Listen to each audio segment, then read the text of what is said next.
we're going to go right into it. I think we're going to have a good time today just based upon this man's product.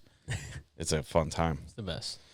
We have Alex Talbot here from Curiosity Doughnuts on the Bucks Townies today. We're Bucks County's #1 investigative journalists doing journalism. We got Gilmar here as well. And just to get right into it, for those who don't know, what is Curiosity Doughnut? And then I guess how did it start? Okay. That's a lot, Andrew. I guess why is that a lot though? That's the most important question. I'm not sure that is the most important question, but it's a question.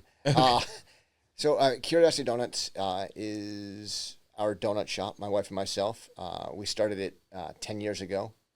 We started in the Stockton Farmers Market. But prior to that, my wife and I are chefs by trade. We have, though it's been probably in we'll call it some form of stasis, a consulting company, Ideas in Food, where we worked with chefs from all over the world. We started that in 2008 officially, but we started the blog in 2004. Chefs would come to us for modern cooking techniques, approaches to food, and we were at the forefront of we'll consider modern cooking, and continue to be so, though it's just hidden under the umbrella of donuts. But Ideas in Food exists. It's back as our blog. It's Ideas in Food V2 right now. One of our readers helped save us from the website had gotten hacked and buried, and he was able to scrape it, bring it back to life, and we've been able to bring it back. But Ideas in Food is the origin story to Curiosity Doughnuts. So Ideas in Food is where we've always asked questions, seen what's possible, what we can do, what is possible with food. As I said, people came to us. You know now these days you see stuff on the TikTok and the Instagram. The TikTok. And a lot of the material that is being repurposed has been scraped from folks like myself and many other chefs who were instrumental in actually creating the techniques and discovering the ideas and coming up with the original thought. So right now you're just seeing a lot of regurgitation of thought and not original content being created, though it's being presented in a new form. So people say I was a chef or a food blogger or something like that, like a YouTube channel.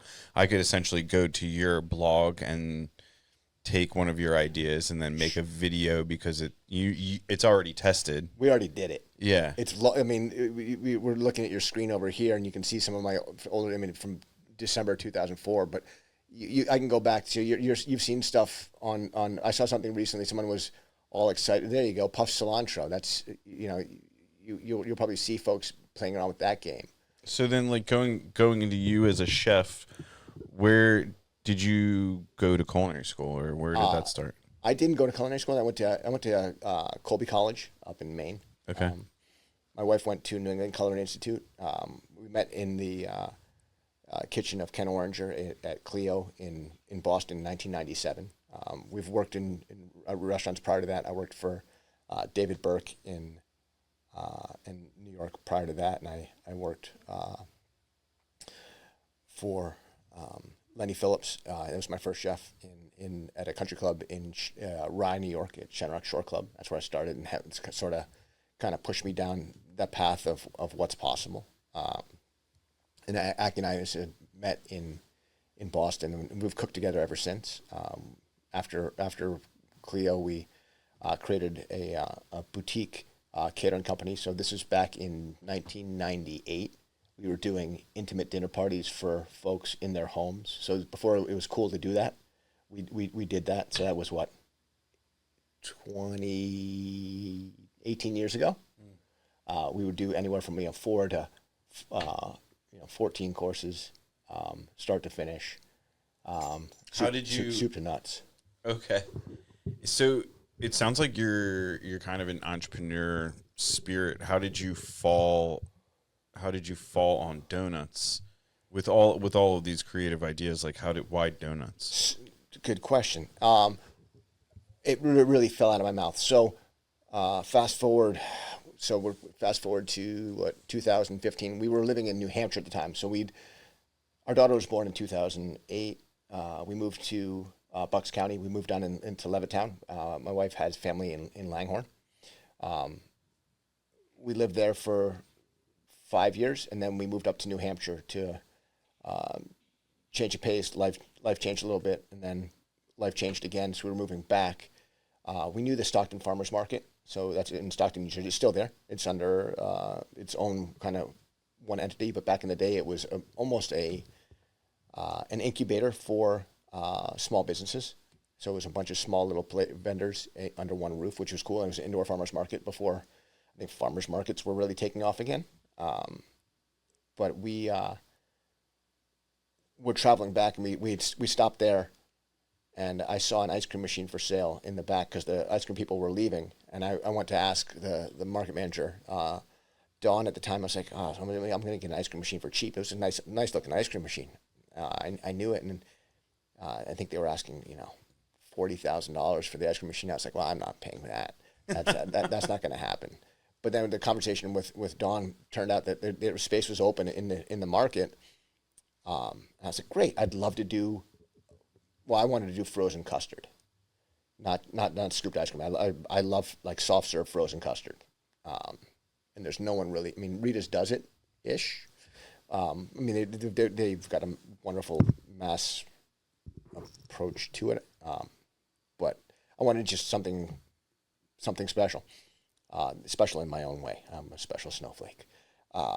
So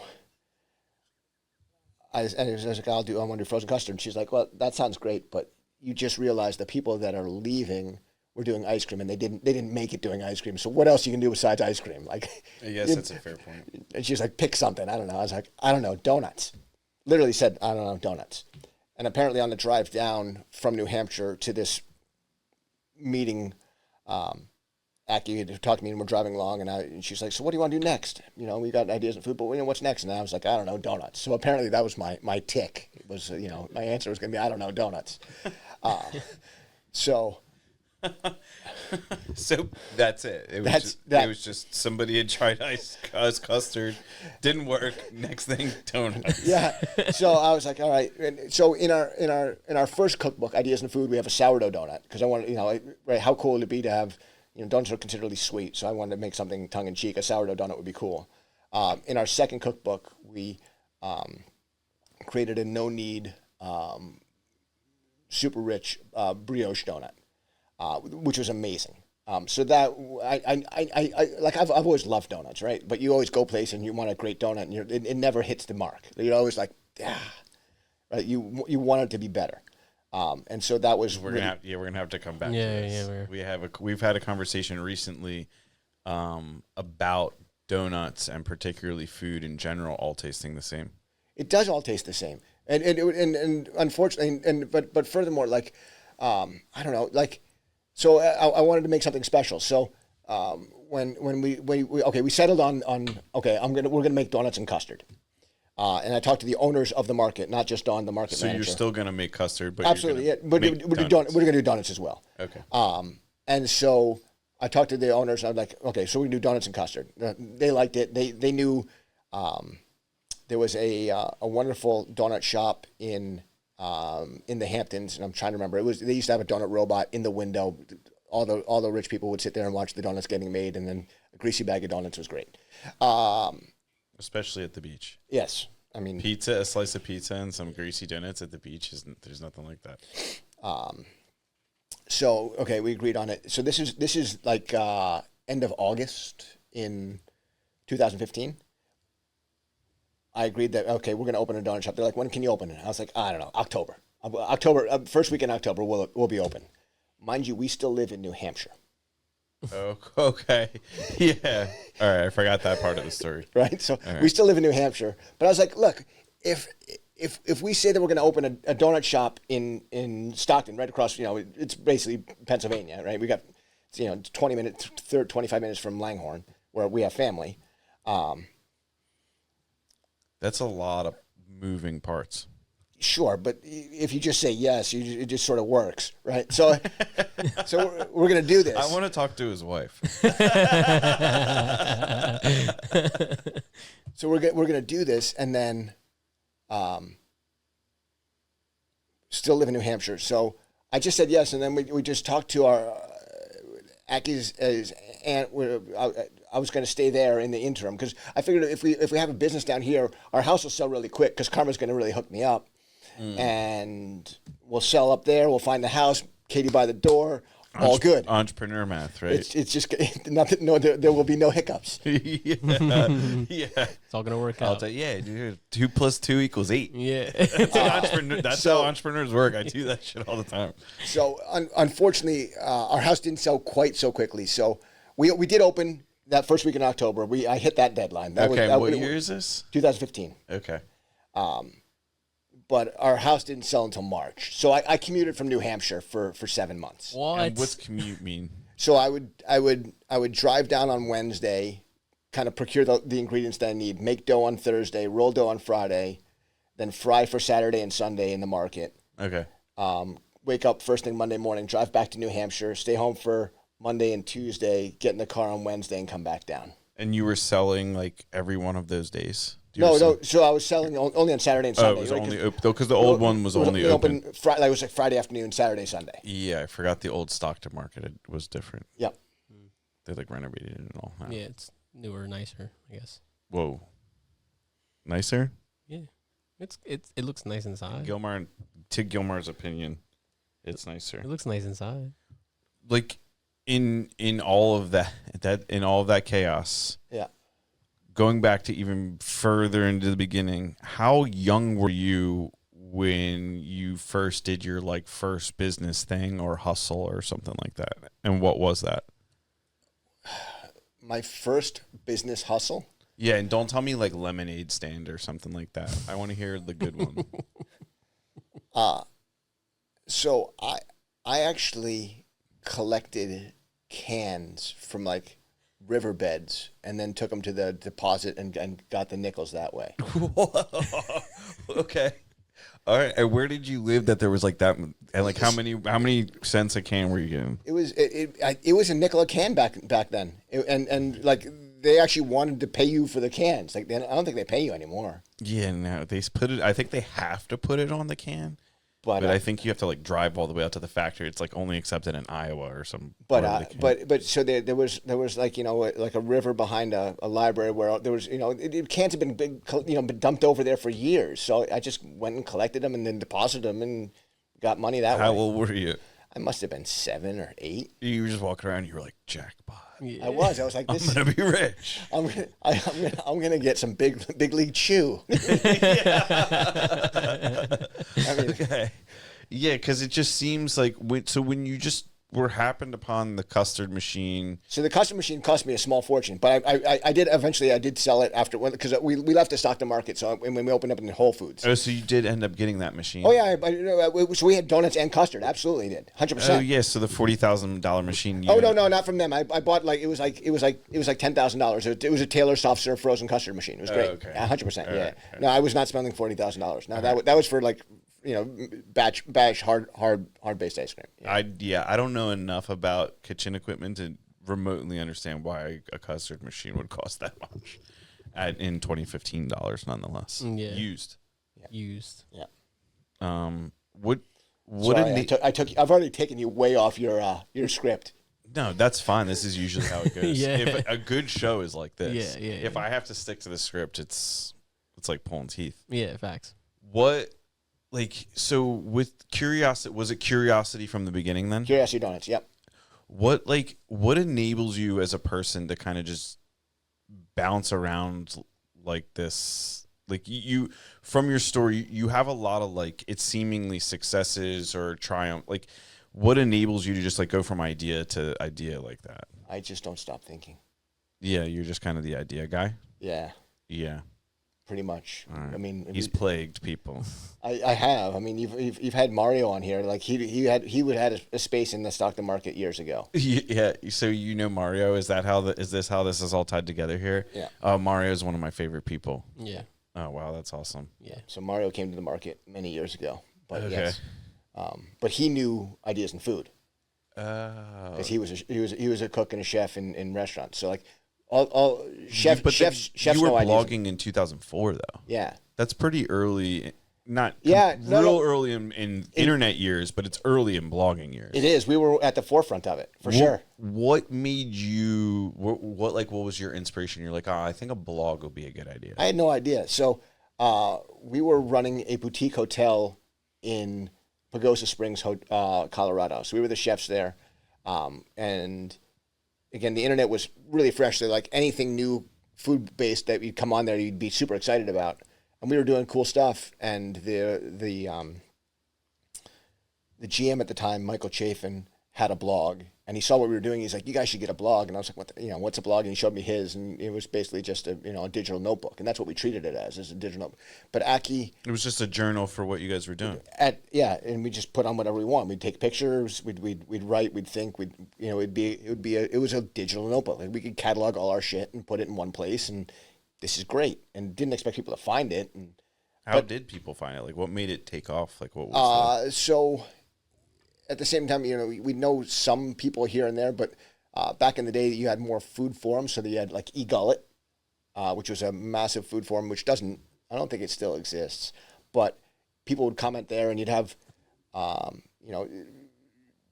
people that would go and eat and talk about their experiences at restaurants, or you'd have chefs on there, and the young minds would connect, and so if as a creating the blog, we'd be tied to that, and people from A would go to B, and then they'd see it, and then people were creating blogs, so you had other people of like mind creating materials. So back then you could subscribe to blogs, like you didn't have to just be force fed a digital algorithm from Instagram. Like you could actually choose where you wanted to go and get your information. And that's what was great about it. And then it was a lot cleaner back then, because I was talking to somebody the other day how forums are kind of dying. How like you used to be able to go to forums because we're big into like the car world. Yeah. And sometimes like we're looking for random parts or looking for random information on an engine or something. And you used to be able to go to internet forums and pull up all the information, but now everybody talks on like Facebook or Instagram or all these platforms that can't be tracked. Yeah. Like you can't search. It's not searchable. It's not searchable. Yeah. Exactly. So like there's quality information on the internet that's just not searchable. Not searchable, and not searchable, shareable. Exactly. I mean, it's, but that's it. So back then you could, like, I would subscribe to all kinds of blogs, and when someone would update it, you'd see it, and you could go read their material. And now you just don't. How important do you think like the blog was? Because you started in 2004, which is really early, and then like 2015, you're in Stockton Market. Yeah.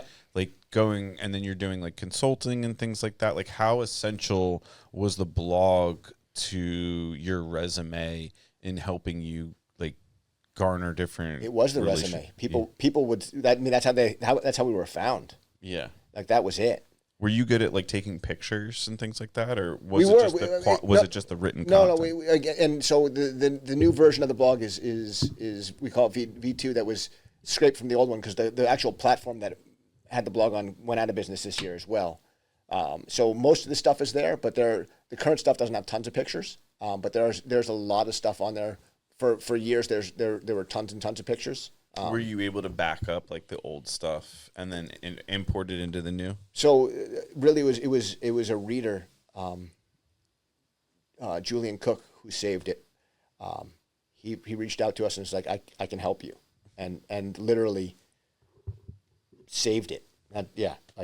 He got it all and figured it out and brought it into the new form. Are we sure that's even his real name? Julian. Just like rescuing missing websites and stuff like that. Yeah. You got to ask questions. Yeah. But we won't, because he did a great service. Yeah. Shout out Julian. So were people was it a slow burn, or was it? I mean, I don't think I think we've always lived in, I would say, on the fringe and in the shadows. Those that know, but oftentimes I think we're just still there creating, but not always acknowledged. Why is that? Because like you're just like an esoteric type of character. I don't know if I'm esoteric. I'm more of an esoteric, but Esoteric. Okay. Okay. Is that because you're from the Northeast? I'm not sure. Origin story is part of it, but sure, we can pretend. I don't know. Yeah, I don't know. Maybe. I don't know if you were just bullied as a kid, or like you didn't get picked for baseball, or Right. what I mean, who plays baseball? Yeah, right. Baseball's dumb anyway. Yeah, it's dumb, so dumb. With baseball. I played football and lacrosse. Oh yeah. Yeah. Okay. Did you drive a hatchback, like a station wagon, before? Of course. Yeah. Yeah. Subaru stick. Yeah. Exactly. What snow? Yep. So curiosity, like what is curiosity? Like why curiosity? Like why the name? So again, Ideas in Food was always about asking questions and what's possible, what if. So we were certainly very curious by nature. At the same time, I was reading, like when we were putting this whole thing, we'll call it thing together. I was reading Brian Glazer's book, Curiosity Conversations. Brian Glazer, the producer, he used to basically find somebody he wanted to have a cool conversation about, and these were and he just reached out to these people, and he learned tons. So I mean, very much like I think you're like doing the podcast now, right? We might have stolen an idea or two from him. But that's so I was Curiosity Conversations. I was like, curiosity was in the mind, Interesting. and so now I was doing donuts. So Curiosity Donuts just made sense. Oh, that's interesting. Yeah. What for those of you, I mean, for those listening, which is probably a lot of people haven't actually tried this product before. Yeah. How do you describe what it is you guys do? Because like I don't really know how to explain your product. Look Respectfully yeah, or no, adequately. or disrespectfully. It's either one is fine. Yeah. I really wanted to change the world with donuts. Like people ask me, why'd you do this? I want to change the world with donuts. And people are like, how are you going to do that? I don't really know, but I'm going to do it. I think we really have. I think if you look at donuts now, I think a lot of it has, in some way or another, been touched by what we do, whether people acknowledge it or not. We certainly push the envelope about what's possible. I know we push the envelope on what's possible with flavors and tastes. Not so much esoteric as Gilmore was talking about rattlesnake blood donuts, but yeah, I was curious. yeah. But you know, I mean, look how he's dressed. Like, right? I mean, I keep joking that we need to get a Gilmar Fit camera. Yeah. He has this like bullshit camera on him sometimes. It's the GoPro. Yeah, but like we need like his some of his outfits are really punchy. Styling. But no, so Curiosity outfits over here. we have right now we're running about 15 different doughs. Things change and evolve, but would sourdough be a type of dough? yeah, we actually have a sourdough donut. We've got our original yeasted. We've actually gone back and brought back our original no knead brioche dough that we started with from the Maximum Flavor Cookbook. We have a lemon donut. We've got an apple cider. We've got a cake donut, and chocolate yeasted donut, and a chocolate cake donut. So originally we started Curiosity Donuts with 3 doughs, or actually 2 doughs. It was 3 doughs. It was a chocolate yeasted because nobody was making a chocolate yeasted donut. We made a vanilla yeasted, which was built upon the Maximum Flavor donut, and then we did we called a drop donut. The drop donut was going to be, I was actually going to use a donut robot for it, but the donut robot that I was going to use, which I didn't test before, literally the morning I was supposed to start using it, didn't work. So I had to put the batter into a pastry bag, and I just dropped it into the fryer like Long John's. Yeah. All right. Well, I mean you'll get that sometimes with those donut robots. What like going back to like the different doughs and things. I didn't know that was a problem that needed to be solved. Like where was the demand? Like, did you recognize that the world would want this? Like, is this you build it, they will come? Listen, that has always been my thing. Like, I love that movie, but I think I'm still waiting for everyone to come.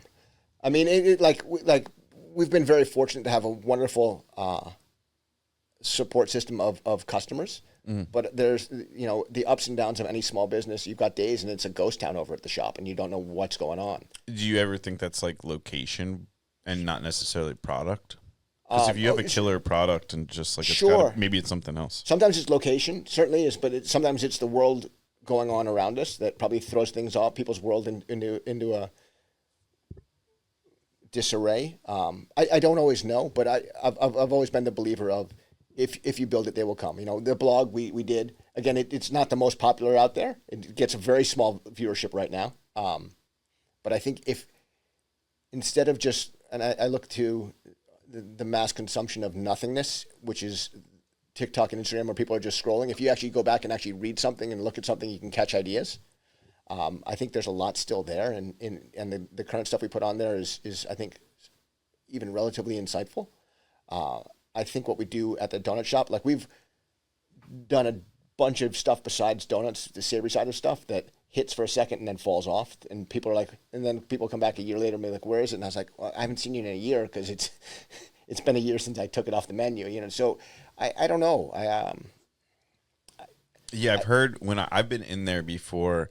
And I've heard someone come in and be like, something. You're like, yeah, we don't have that anymore.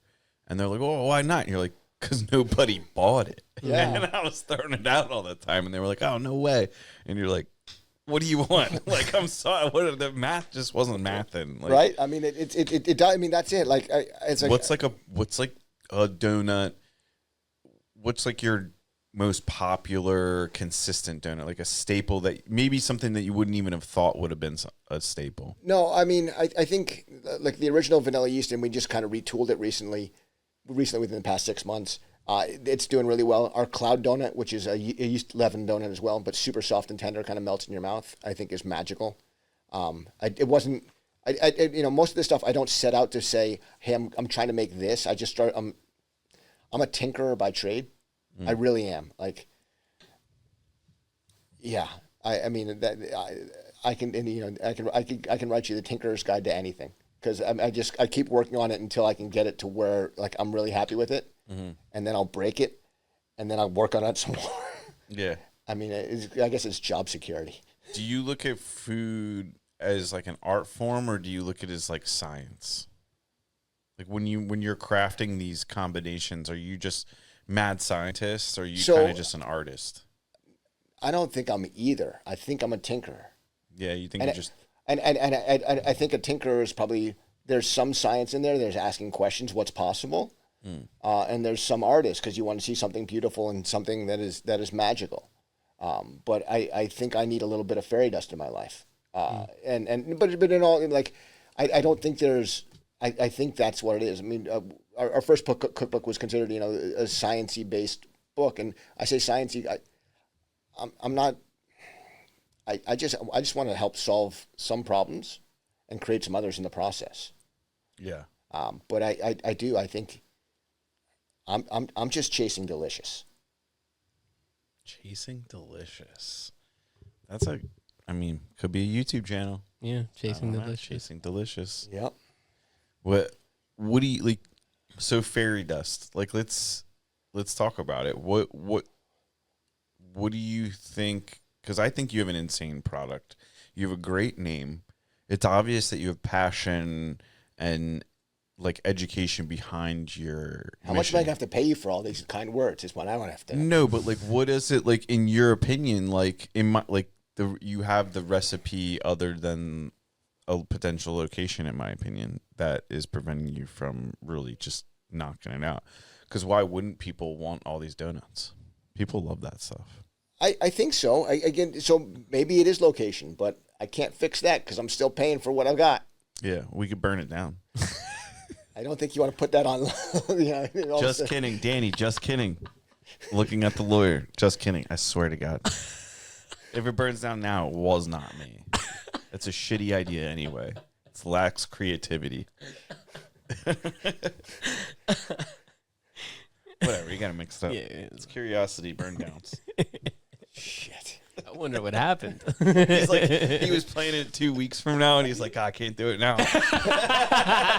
His insurance company just thanked me. Send a check. So I mean, he was just looking for the rebuild. damn, the Doylestown Syndicate over here. That works. He came down from the Northeast. I could see the Life TV special about us now. You're like in a hospital one day watching it about us. I guess that's the only way you would see it. The Hallmark episode. The Hallmark episode. The Small Time Criminals. A podcast turned villain. Villain turned podcast. Their podcast. Damn. Damn. I've been lying to myself this whole time. You've been the villain. Yeah, I love donuts. What? So, like, what's like, I guess going back to like being an idea guy. Yeah. What's like the craziest idea you've ever had that you haven't acted upon? Like, what's like a business idea that you like looking back, you're like, you think about? I think I've done it. I just I a lot of stuff I can't. I don't have the physical. Or maybe I guess it's part of it is physical / financial legs to make it stand. So like in the Stockton market, we actually did a pop-up in our stand on Friday night. So we created American noodles. So I was doing homemade pastas on Friday nights.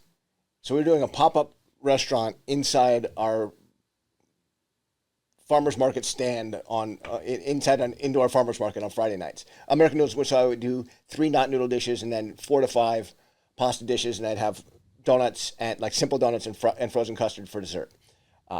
And because the farmers market was open on kind of Friday nights for like dinnery type things. And I did it for like 3 to 4 weeks. And it was successful in that people enjoyed it. And like, and these were composed dishes, right? Like in plates and bowls for people to eat there and the like. So it was, a wide range of, like I was doing, smoked burrata with marinated watermelon lovage and balsamic condiments. And, I was doing a Parmesan ramen, or I was doing a smoked Korean rice cakes with bacon bolognese, along those lines. So we did it for like 3 to 4 weeks. I had we had our own issues. Like one of the nights of those 4 or 5 weeks, the power went out in the damn market, so we lost everything. So like everything I had spent hours prepping and whatever it is, gone. Couldn't sell it. And then I also had difficulties with one of the other vendors in the kitchen. And it wasn't worth the strife in the back to some market beef. Yeah, it wasn't worth it. So we stopped that. So we. So do you wish you kept making pasta? Noodles? So yes, I mean that's an ongoing thing. So we actually ended up doing noodles as well at the market as a separate stall for a little while, and I couldn't balance it between donuts and the like. And then at Curiosity Doughnuts, I've still wanted to, like, we did a one-time Sunday supper tied to our Kickstarter, and then last winter I did pasta kits out of the shop. But again, it's I knew we've got the skill set and the mindset to make it happen, but it's trying to find the overall want from a customer base, as well as trying to make it balance and happen overall. What do you know about coffee? Like, what is your, like, are you a coffee guy? Do you drink coffee? I drink a lot of coffee. What do you, like, how would you feel about pivoting to like a coffee shop that sells donuts that are sick?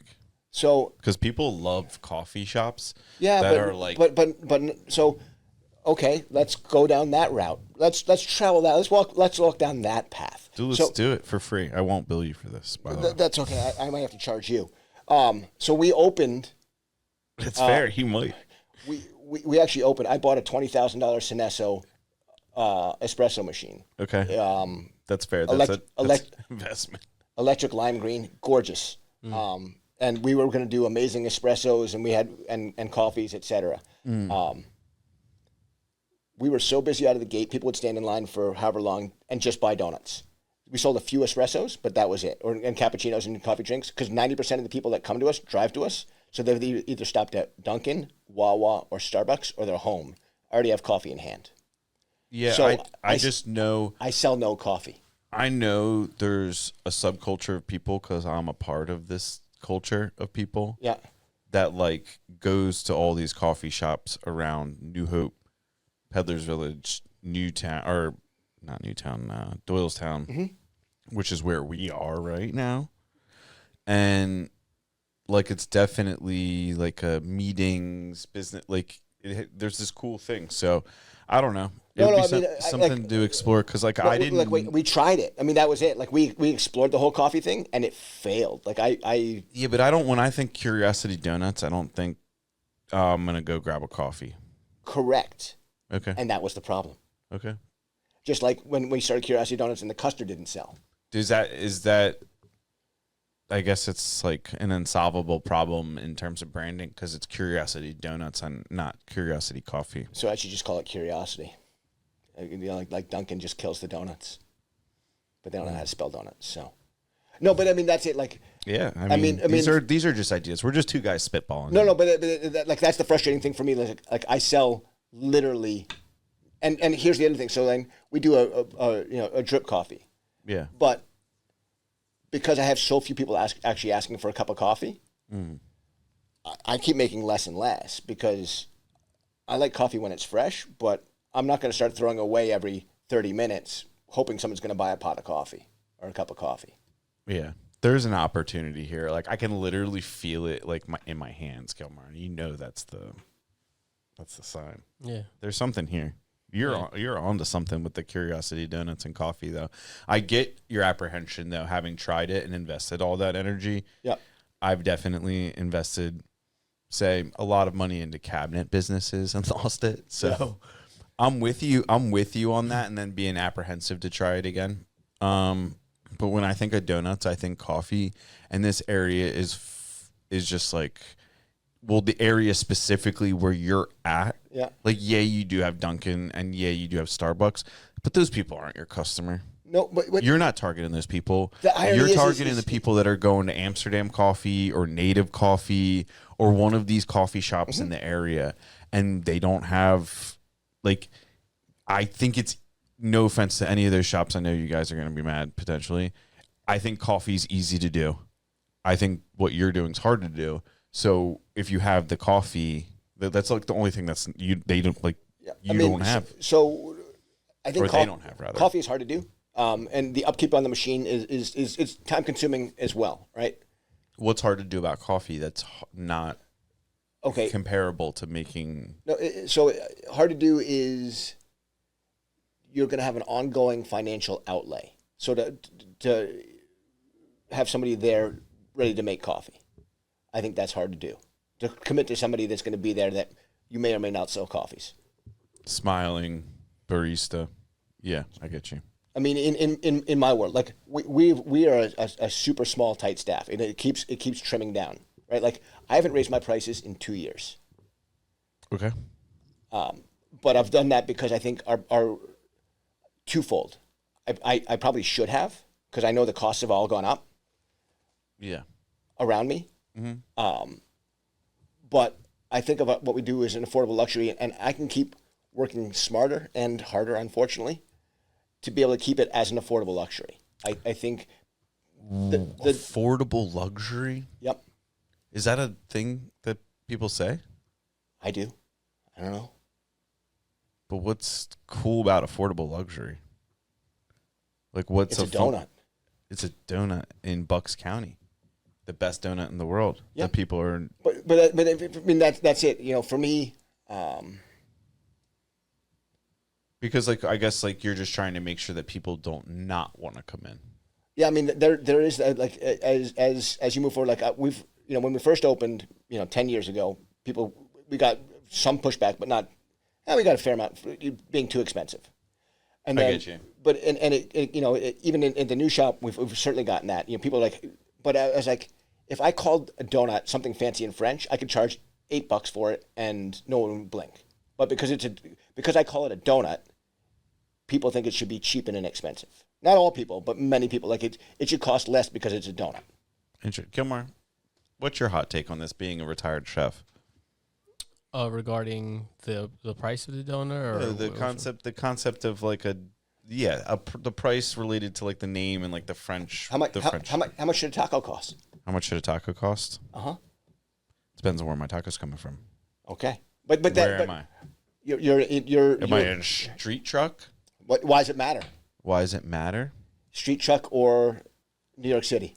I mean, truthfully, my answer, the truthful, honest Andrew answer right now is I probably don't care. As long as it's good, I'm probably not looking at prices too much. Fantastic. I want 1 million of you as my customer. But I just told you how. Coffee. Make a fancy ass coffee shop. Maybe not fancy. Maybe make it unique. Yeah. A vibe. Just like a vibe. Like if there was like a vibe, like people like, and I'm not like, I hate being the vibe guy. Yeah, me too. I hate being the vibe guy, but I build people's vibes for them. So it's like I kind of see people and now I understand more vibe than I used to understand. And I'm not saying you don't have it. I just haven't hung out in your spot too much. I'm usually getting in and getting out. But that's it. So like my world is for the most, and it always has been. They come in, I show them all this magic, and then they take it to their wherever they're going. Yeah. So like, how do we as a team, Alex, get them to stay? Like, how do we get them to sit for a minute? Because then this is what you do. Like, you get them to sit for a minute, and it's going to happen slowly. I'm not saying this is going to happen overnight. Like, the vibe is not created overnight. Most people go out of business before they create the vibe. And it's like their hobby business on the side that allows them to do this. Like Pretty Bird Coffee in Yardley. I'm not saying it was their hobby, but they had a lot of other things in the fire that allowed them to take an experiment on a coffee shop that really paid off. And they have donuts there, and they're mid. So no disrespect to them. No disrespect. They're not making it. They're not doing the effort. So when I look at the idea that you have, and I'm like, damn, like if that was like a place, like I would totally go there and spend too much money every week eating, just hanging out in a donuts and coffee shop. Something French. I don't think it needs to be French, but I mean, well, that's what you said. You said but like, do you agree with that though? As a chef, going back to the question, do you think that's like real, like donuts versus something, calling it something French, like people will spend more money? I think the average person, because they would see that, and it's kind of like marketing in a way. Like you're marketing this thing this certain way, so then people will be more willing to. Because like no one's gonna pay 30. I was trying to relate it to cars, but never mind. Yeah, don't try and relate it. Yeah, I was like, I'm gonna. We just spent cars. money. Yeah. So it's a Wagyu. Yeah, it's like a Wagyu versus like your regular. Yeah, so just throw Wagyu on it, and people spend more on it. It doesn't even have to come from Japan. Yeah, but also like I don't want to take away from the fact that just putting a name on it will mean it's worth it that, because I think your donuts are worth that. No, I mean, that's what I mean. That's why I wanted to change the world with donuts. I mean, that's why. But that is a unique thing that you don't really think about. The word donut, people think like, just hit me. It should be cheap. Yeah, but have you ever got a box of Munchkins and like for job sites and stuff? They're horrible, but that's it. They're expensive. A box of Munchkins is $25. Yep. But they've convinced everyone that they're inexpensive, so people don't think they're spending money. Yeah, but if you bought one donut and cut it up into 6 pieces, for $1 each or $1.99 each that they have at Dunkin' Donuts, like where are they getting to $25 for 30 of these things? Whatever.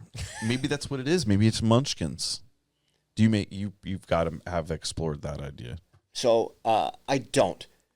So we actually created a donut called a cluster donut many years ago. Okay. Where we would actually fuse 7 donut holes together and make one donut. And we did that because trying to that sounds like something Willy Wonka would do. But part of it is trying to nickel and dime selling donut pieces or Munchkins. Yeah. Wasn't my mindset, but I can just sell a donut and it's much faster. And also just trying to turn a bunch of donut holes in the fryer is time consuming. Yeah. That's because I mean, I have zero culinary experience in that regard. So made a sandwich. Sometimes I say things and don't think about the difficulty making it because I didn't think about the donut holes or like each individual one. Yeah, I mean, Duncan's probably spitting them out and putting a rack on top of it, frying it, and then they freeze them and then they drop them off whenever they want to. But I don't know their mindset, so that could be I could be misspeaking for. I don't know how Dunkin' runs their business. World domination, probably. Yeah. Something capitalistic like that. America runs on it, I guess. Stock price over everybody. What, in your opinion, as like the culinary expert, like what are you doing, or like in going into the future, what can the community do to like spread the word or help you out? I think they can get past probably my curmudgeonness. I think I'm certainly tied to donuts in many ways. So people sometimes I'll come across as being gruff, but I'm really just trying to make something amazing. So in trying to make something amazing, you can kind of put your head down and become attached to it. So I certainly know that me many times as a face of Curiosity Doughnuts, I can have a smile, but I can also be running 1,000 miles an hour. I can be gruff because I'm just trying to make it work. But I'm trying to make something magical. I'm trying to share something that really didn't exist before we started doing it. And I don't think anything like it did exist before we started doing it. I think we were certainly influenced by many. Like you had Donut Plant in Manhattan. You had Top Pot Donuts out in Seattle. You inspired those places? No, they inspired me for sure. Okay. Yeah, like Donut Plant. Because I'm like doing the years like back here. Donut Plant. I mean, they were the first ones to really start looking at donuts as, something artisanal. Same with Top Pot Donuts out in Seattle. Again, do you think though? Like, I was thinking about that going into this interview. They have foot traffic though. Sure. That's why creating kind of like a reason to come to you other than just donuts, like to sit and like you have a nice like sitting area. We have a lovely sitting area. I had to take away my stools from my other chairs because kids were climbing on them and treating them like a jungle gym. All right, well, lock them up. So we still have the stools or the chairs around the lower tables, but yeah, it was. So we went back to standing room for that part. That's probably fine. Kids, it was happening that often. Yeah. Yeah. Yep. Interesting. Yeah. I didn't know we had such a problem in Bucks County. People, Yeah, keep your kids. get your act together. Yeah, keep your kids. So it was like I didn't feel safe watching kids climbing on it and then climbing on that. It was I just not deal with it. So like you really think you being gruff has that much to do? Like, oh, me being gruff? No, I think I can just be gruff. I'm not sure that has anything to do with anything. do you feel like a pressure to constantly innovate, or is this just kind of like you wake up in the middle of the night and you're like, what would be cool? I feel a constant pressure to make sure everything is great. Yeah. What, like, if you could do anything else, if you had an unlimited amount of money, just happened. I just have money. Yeah, we don't know why. Okay. Right? Not because of any insurance claims or anything like that. What would you do? Like, what would you do else with your time? Like, what would Alex be, or what would you do? I don't know. I would probably step back and breathe for a second. Yeah. Truthfully. Yeah. I think I'd slow down and breathe and spend a little bit more time with my wife and daughter. Interesting. That says a lot about you. It says two things. It says you care a lot about your family, and you care a lot about donuts because you're not thinking about anything else. Mm-hmm. What, like, do you have any hobbies? Are you a cyclist? I have biked. Like on the road? Yeah. My bike is currently getting tuned. I didn't ride much last year. I think the car situation in this area has gotten worse, and it has gotten more and more dangerous to ride a bike. You're not a road warrior? Fuck. Listen, if I go down, that puts a damper on business. I mean, think about it. Like, why was that funny to you? I don't know. Road You know warrior? it's truth. Yeah, I just know. Like, you I know just what the roads are like I around just here. know. Yeah. But I do like to bike ride. It's certainly good. I used to rock climb at Doylestown Rock Gym a lot. Okay. Nice. But I rolled my ankle really bad a couple years ago, right before we opened the shop. Yeah, right before we opened the shop. And that put me out for a long time, and then I just didn't. And then once we opened the new shop, I just didn't have the time. Again, they don't open until like 4 o'clock on weekdays, and I go to bed. Yeah, they keep hippie hours. I don't know what they're doing over there. Yeah, Sometimes people want to climb in the morning, you know? Yeah. that's what I Like would human do. beings. Um, Not everybody wakes up that late.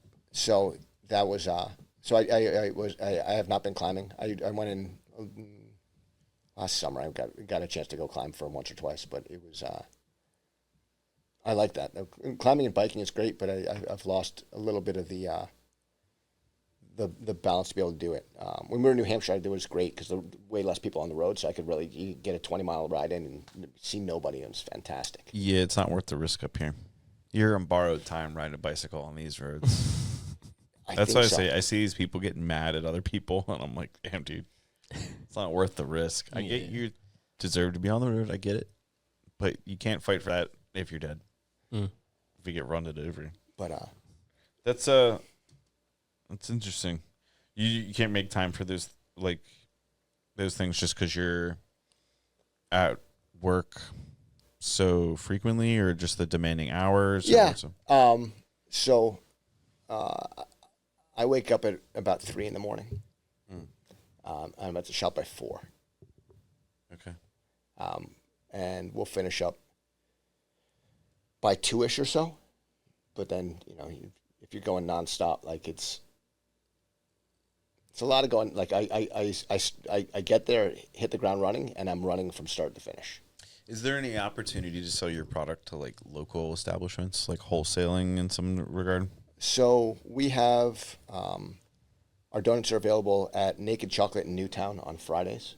Okay. And then Luminary Coffee in Lambertville on Sundays. Interesting, because there's a lot of chefs around here with subpar dessert menu.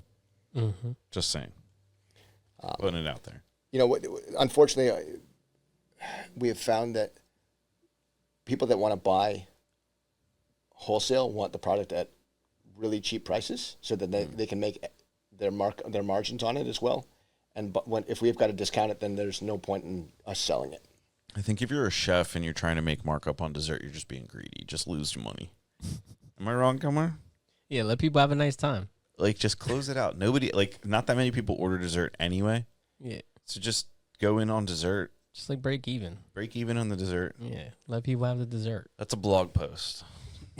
Break even. Why you should break even on dessert as a 4-star Michelin chef. I think you should respect dessert. I think that's the problem, is people think of it as a throwaway, and it should actually be something thought of. That's because they have trash desserts on their menu. Because, again, people think of it as a throwaway.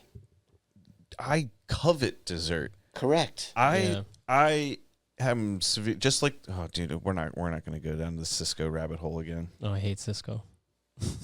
How'd you even get to the Cisco?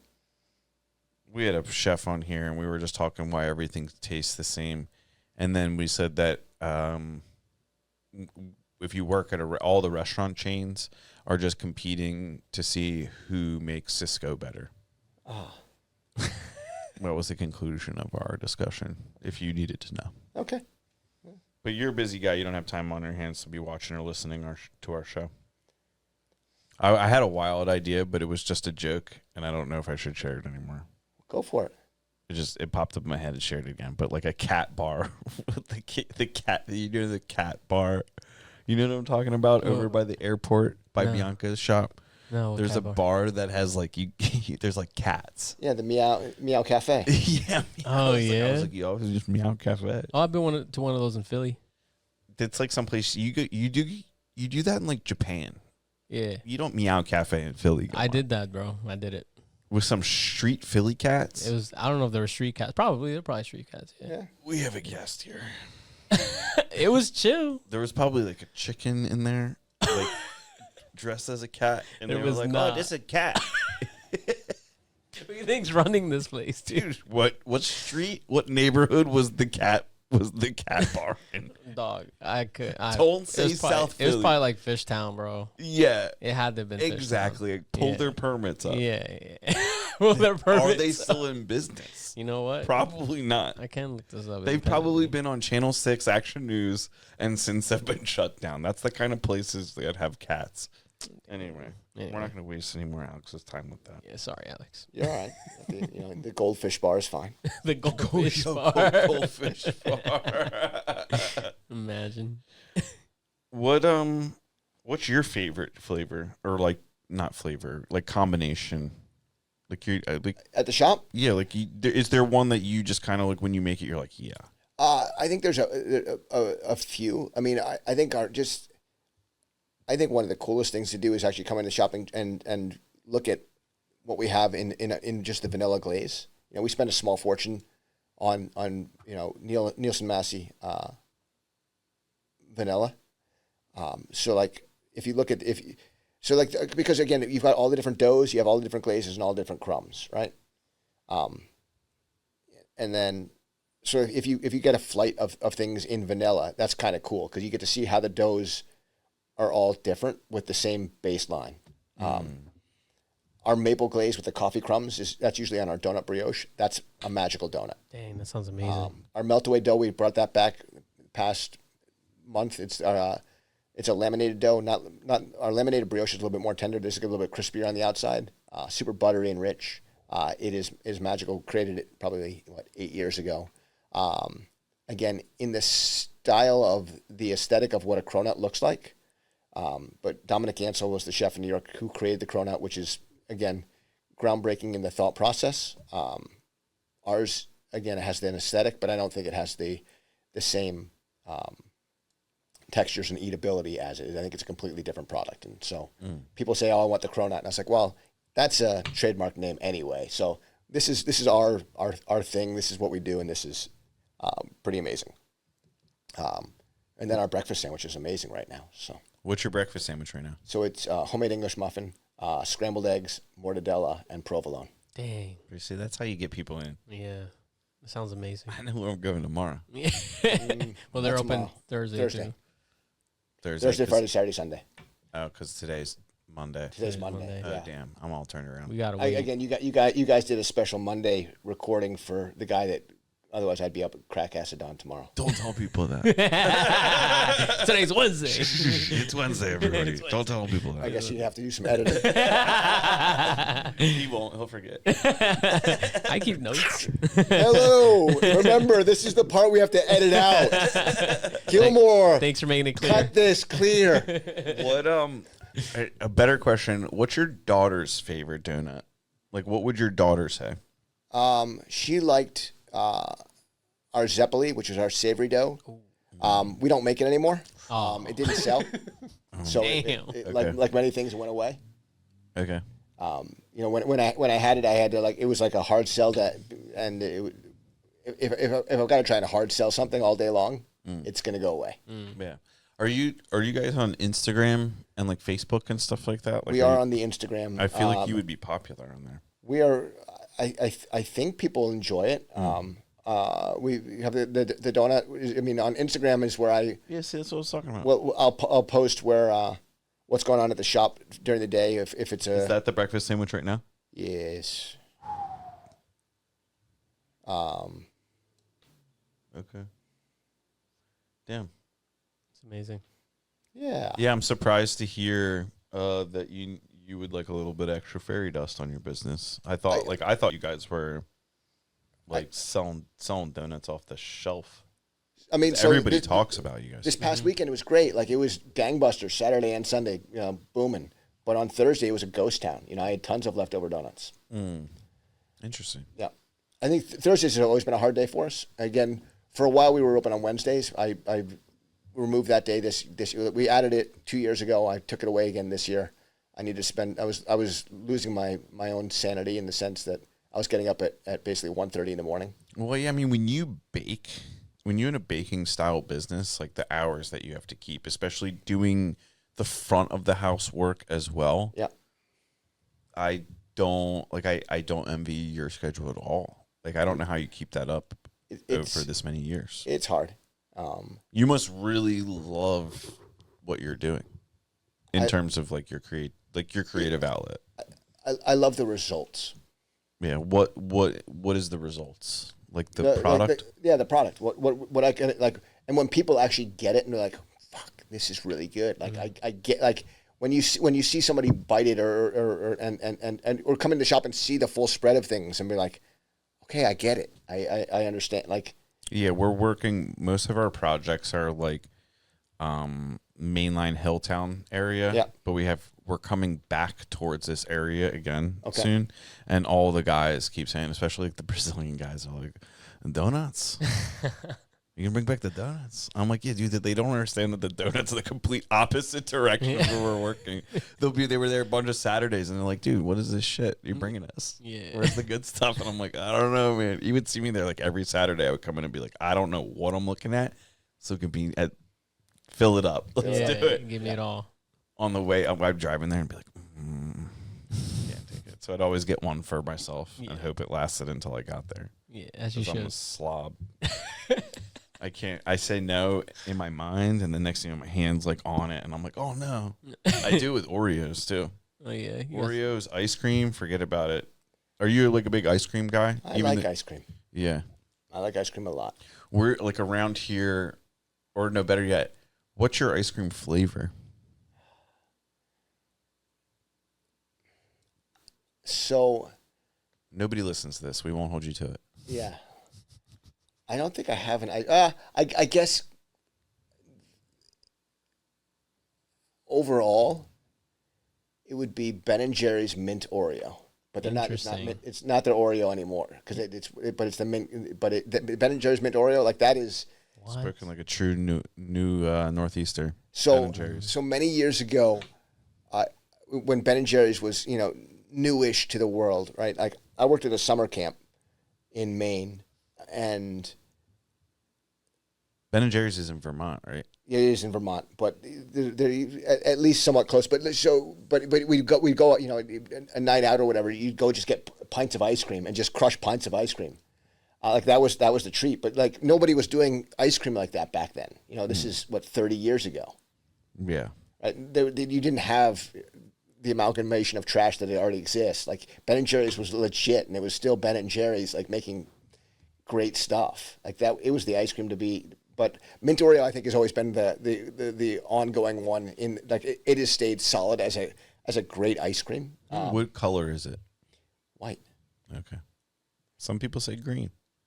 Yeah, I thought it was gonna be green, white. Cool. Never heard of it though. You don't think green? Ben & Jerry's mint Oreo is white. No, I'm saying that. I'm not saying like what color should mint ice cream be. It should be white. I mean, green is just food coloring, man. Mm-hmm. Okay. Yeah. Saying maybe I'm just like tied to my 90s, Yeah, been poisoned. my 80s and 90s childhood. Yeah. I was gonna completely claim. I mean, the what 90s, color was Breyer's mint chip? I don't know. Just historically, I guess I'm white. an American. I'm going after the green one. You're going after 31 flavors green chip. Yeah. Yeah. Yeah, if it's mint, green. White. That when they went to the white mint chip, it was like a clarity of things. It was like you were getting a better product. like they weren't going to poison you with the green dye anymore. Hey, it's America. I want the poison. Fill me up. All right, another chef question: pineapple on pizza, because you're from New England, and you guys take your pizza seriously. Where are you from then? The first time I've had pineapple on my pizza was in Vermont.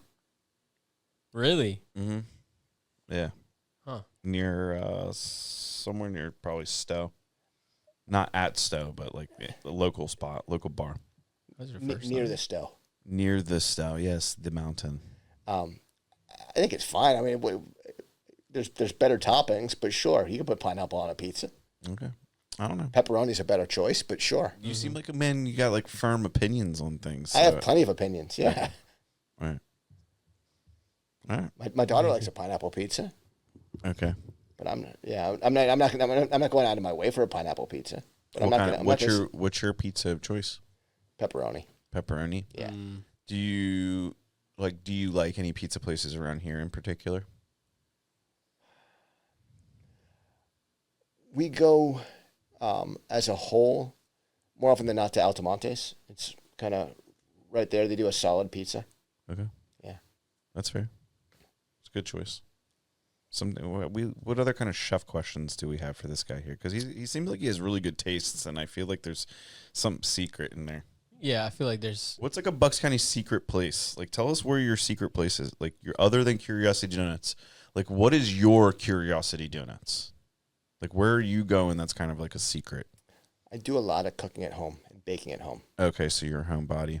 I am a homebody, so Right. That makes sense. You're at work all the time. I made pizza last weekend, so that was.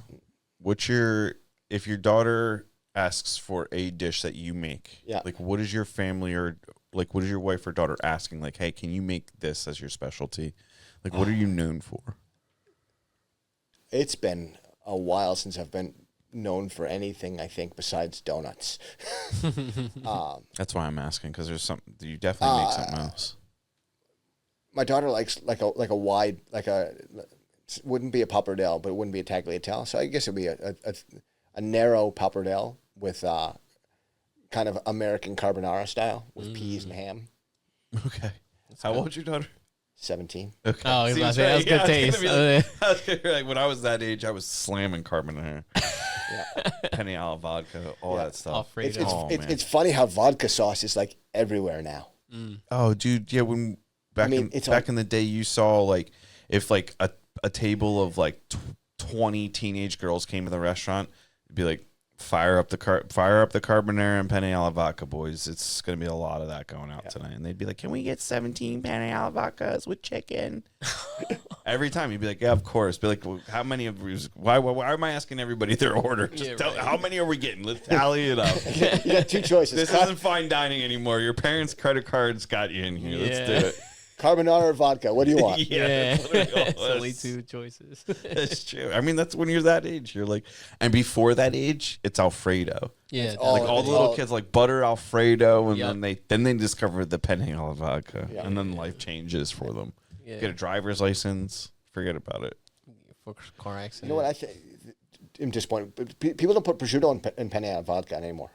They don't. No, it's all they're doing is adding cream to their damn tomato sauce. Well, who's doing this?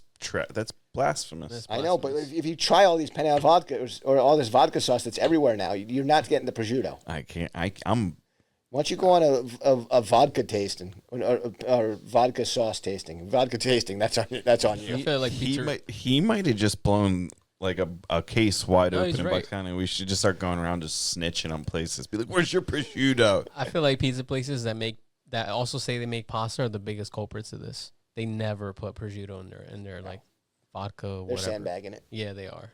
Yeah, dude, that is something that needs to be brought to light. Dude, get it from pizzeria. See if they put prosciutto in your oven. Yeah, because the economy isn't doing that bad that you should be skimping out a prosciutto on the penne alla vodka. And they just opened another Lucatelli's in Newtown, so we got to check their penne alla vodka. It's a forgotten art, man. Yeah. People are missing out ingredients. You know what it was? It was all these teenage girls lowering the standard of the penne alla vodka. I don't want prosciutto on my vodka. They were probably asking for no meat. Yeah. And they're like, you know what? Just nobody's getting meat anymore. Yeah. It's easy. Get it out. It's the American penne alla vodka, I guess.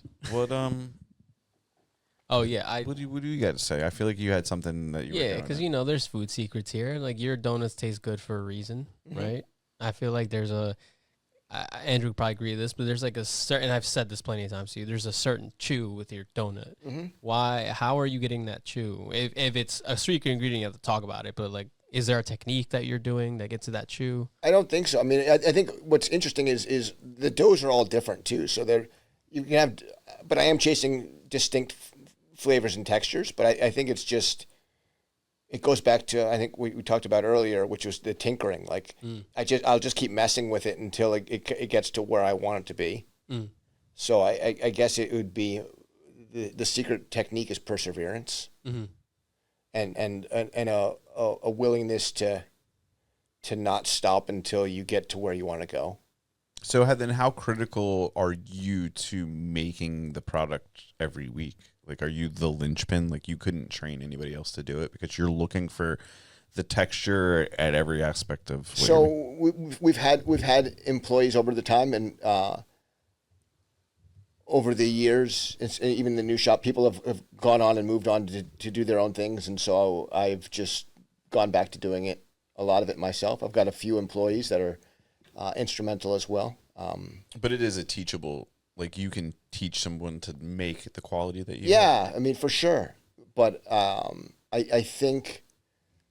Because the texture was one thing that we were talking about, like the consistency of what you do is pretty unreal. I mean, I tried, like, I think that's really hard for me is that I need it to be consistently amazing. Like, I like every day, like, I want to have the donuts that when I take a bite out of it, I smile. Yeah. So you, like, it's Alex Donuts. Like, you are the driving force to making sure it's not the recipe or anything like that. It's you're making sure that each one of those donuts that I buy every time I come in there is that good. Yes. Yeah. That's crazy. That is crazy. That's a lot, dude. Like, a lot of respect for you as like a fellow business owner. Like, that takes an immense amount of energy. It's not on top of that being in the food business, on top of that being in the baking side of food business. Like, I'm amazed you're not a very angry person. Like, if you told me, like, yeah, I break bottles behind 7-Eleven every Wednesday night, I'd be like, yeah, that makes a lot of sense. Yeah. Is that a thing? Yeah, you don't go out and just smash bottles sometimes? I did in college. It was great. Yeah, I guess you're not in the construction business. We break glass.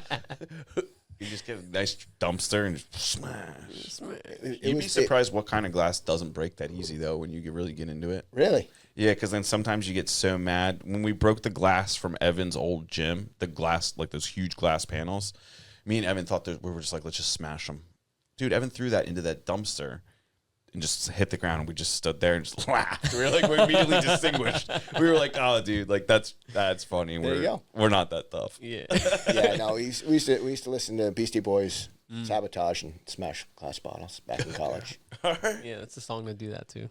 100%. Yeah. Perfect. You know how to set a vibe, man. You got this. Seriously.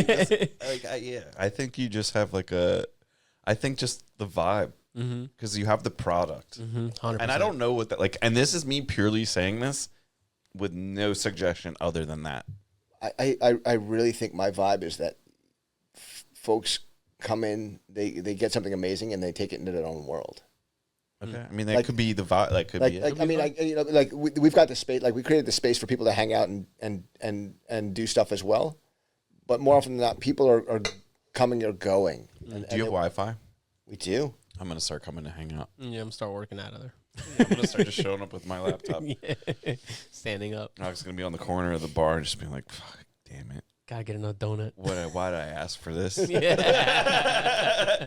I'm gonna see all this gear in there. Yeah. We're gonna start doing the We're just podcast. gonna start filming out of there. Just start doing the YouTube channel out of there.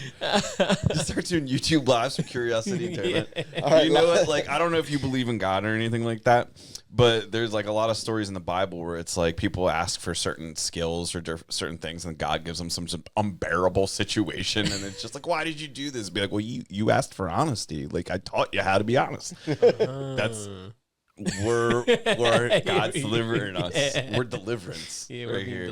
Yeah. He's gonna show up next on Thursday when that breakfast sandwich rolls out this week, and he's gonna be like, "Oh, damn it! All these people here now. Shit. I'll be conducting meetings. I'll be like plans set up on the table." I've got big enough tables. Nice. Yeah, he does. Yeah, he does that big table. I'm just gonna get rid of all of our office space. Yeah. Everybody. If you don't like it, you're fired. We're working out of Curiosity Yeah, Doughnuts now. fuck it. I have actually thought of trying to like sublet that space in there because it's like Dude, I legit like we might have to talk about this off camera. I might consider doing something wild like that. Think about that, like just like have like why not? Yeah. Just be like, yeah, we're having meetings Thursday through Saturday. Here's a Curious donut. at the donut shop, Yeah. bringing customers in. Mhm. Be like, let's talk about your plans at the donut shop. Yeah. Perfect. Don't come to the office. It's lame. Yeah. We don't have donuts there. have donuts will travel. There you go. I mean, we could pick the donuts up and bring them here, but Mm. that wouldn't help the vibe. Yeah, we need the vibe. It would continue on with the ongoing vibe I have. Yeah, right? Yeah. which is people taking donuts and getting out. Yeah. Yeah, so it's really just the public. The society needs to change. Mm. It's not him. It's not you. It's not him. It's us. It's us. Do you have any final questions for our Yeah, so prestigious guests here? So I told them about this earlier. We also talked about this is the type of oil that is used to make your donuts, I feel like needs to be cared for. And because I had a donut once and it tasted like old oil, and I hate that. Not one of my donuts. No, absolutely Just not. clarify. One of your Well, I just wanted to clarify no, here it for was, the audience. It was from another No, place. this is from a different podcast. Different He's podcast talked we about did. this. It was a bad donut experience. Yeah, it was very bad. Not It kind of Curiosity. ruined my day, honestly. What kind of oil do you use, and how do you maintain the cleanliness of your donut? So we use sunflower seed oil. Mm. I am not adverse to this whole seed oil Yeah, hating. I think if you use really good oil to begin with, I think canola oil is junk. Mm-hmm. I think you start heating canola oil up and start smelling like old fish. Ugh. But and then we use we filter the oil. We use and then also a product called Magnasol, which helps pull out the impurities as well. So we filter it every day as well. So amazing. Yeah, I didn't. Until that whole situation happened, I had no. I got a crash course from him and another chef about oil maintenance, and I was like, bro, I had no idea this was such a thing. It's necessary. Yep. So they got clean donuts, guys. Just want to say that you're amazing. Yeah, I mean, this was really awesome. Yeah. I appreciate your candid, just like I appreciate your humor. Yeah. I also appreciate the creativity in your product. thanks, So man. Appreciate it. I hope you keep at it, and then we just like, hope you figure this out. Or Yeah, I mean, as I said, I think like any business, like we are, I don't know. You have good days and bad, right? But Business is tough. I always want to have great days. But part of it is our product, like it has a shelf life, like of that day, right? Like you can buy it and it's good the next day and that's fine. But like I'm not selling a donut I made tomorrow, like. So, and as a business, like it's from scratch every day. So, if we don't sell it, that means that's money we didn't make that helps pay the bills, right? Like, yeah, as a business, you have to pay the bills usually. it is a crazy business concept to think like you get up every day, make all this stuff, hoping that people come in Yeah. to buy it. Yeah. And that I could totally understand how like that could get So, but exhausting. and that's why on Instagram I'll update when we have busy days and we sell it early, and I'll update when we've got tons of product. We'd love to see you guys. Like it's more of me trying to be informative, but it's also me not. I've been doing it for 10 years, and I can never understand the ebb and flow of donut psychology. Yeah, It's crazy. I do not know. I do not know. Dad joke for us Yeah, good one. on the way Listen, out. man, I am 100% dad. Yeah. Good for you. Yeah. Is that what you would say is like your greatest achievement? Is being a dad, Mm-hmm. husband and a dad for sure. Yeah. I mean, I try not to screw it up too badly each day, and I'm still living in the same home with the other two, so I'm all right. He's still alive. He's still there. Donut's third. Yeah. I'm glad to hear it. Yeah. I hope the rock trim opens earlier for you and you get out there on a road cycle. On the roads, yeah, we'll get there again, but it's good. That's awesome. Yeah, but it's man. also like you're coming out of the winter time, and we all are just coming out of just like the darkest part of It was a the tough whole- winter for sure. Yeah, I mean, it we had sucked. a lot of blizzards over the weekends, which was tough for us Yeah. because those are the big days. Yeah. But Dude, it's time to move. We should just take the show on the road. Curiosity Doughnuts of Florida. Let's go. Yeah, let's go. All right, Gilmar. What do you got anything else, or do you want to take us out here? No, yeah, just, I appreciate Alex for coming on, and shout out to Mario if you're listening for setting this up. the Mario Zek from Low Ray Pasta. yes. Let's make sure we actually bill him completely. So Our followers ride hard for Yeah, Mario. for Mario, yeah, no. But yeah, it was great to know a little bit more about you and more about the business, and hopefully people listening get to come out and really see what the magic of these donuts are about, because I rave about it every time. Anytime I have a donut anywhere, I'm like, it's not curiosity. It's crazy, but that's what I say to everyone. appreciate it. Yeah, It's worth the trip. 100% worth the trip. Where can people find you? Where are you located? Shop is located 800 Edison Furlong Road, Thursday through Sunday, 8 a.m. until 2 p.m. Or if some good days we sell out early. You can always find updates on Instagram where we try and be as up to date as possible. We do not have a phone number because I don't have staff to be able to answer a phone. And that's it in a nutshell. By the way, we also have amazing breakfast sandwiches and our bagels, which are sourdough. Amazing. Damn. Yeah. And do you also want to mention the your blog? Because I think it's amazing. Ideas and Food. Yep. Ideasandfood.com is the epicenter of all of our crazy. And then curiositydoughnuts.com is our website. If people still go to websites, I don't even know. Do they? People still know what a website is? No, they use ChatGPT and the AI tells them. You better be ranked on ChatGPT today, or it doesn't matter. Yep. Let me tell you, our books were all scraped by the AI engines. Really? Yep. I know it. Well, guys, check out their cookbooks, Ideas and Food and Maximum Flavor. We'll talk about that. Yeah. Bye, Gilmar. Yeah. Thanks, everyone. Thanks, guys.